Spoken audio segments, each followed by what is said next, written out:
When you think of psychotherapy, you might picture someone giving advice or a therapist trying to convince a client to change. But in real life, change doesn't work that way, especially when people want to change, but also don't.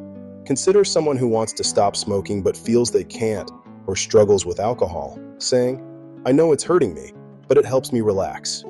Or a patient with diabetes who knows they should exercise but keeps skipping it. These are problems of ambivalence. That's where motivational interviewing, or MI, comes in. MI was developed in the 1980s by psychologists William Miller and Stephen Rolnick. They realized that confrontation, arguing, warning, persuading didn't help. It often made things worse. When people feel pressured, they resist. But when they feel understood, respected, and accepted, their motivation shifts from within. That's the key insight. People change when they find their own reasons to do it, not because someone tells them to. Today, MI is used beyond addiction therapy, in general psychotherapy, health coaching, social work, and medicine. It's used anywhere people face the challenge of change. At its heart, MI is about guiding rather than directing. The therapist acts as a curious, empathic partner, helping clients explore their own ambivalence, not as an authority. The approach rests on the spirit of MI, with 4 key components: cooperation, acceptance, compassion, and evocation. Cooperation means working with the person, not on them. The therapist collaborates rather than fixes. Acceptance means seeing the client as the expert on their own life, respecting their autonomy, strengths, and experiences. Compassion means acting in the client's best interest, genuinely caring, not manipulating.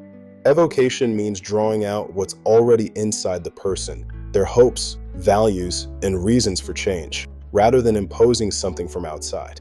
So how does this work in practice? The core techniques are known by the acronym OARS: open questions, affirmations, reflections, and summaries. The therapist asks open questions like, "What are some things you like about smoking, and what worries you about it?" That's not a trick. It's an invitation to explore both sides of the ambivalence. They use affirmations to strengthen confidence. "You've been thinking seriously about this." That shows commitment. They reflect what the client says, helping them hear their own motivation aloud. So part of you enjoys it, but another part is tired of the consequences. And they summarize, weaving the client's words together to highlight emerging motivation. It sounds like cutting back might help you feel more in control. This gentle approach leads to what MI calls change talk, the client's own statements expressing desire, ability, reasons, or need for change. Instead of the therapist arguing for change, it's the client doing it themselves. That's what makes motivational interviewing so powerful and ethical. It doesn't manipulate or push.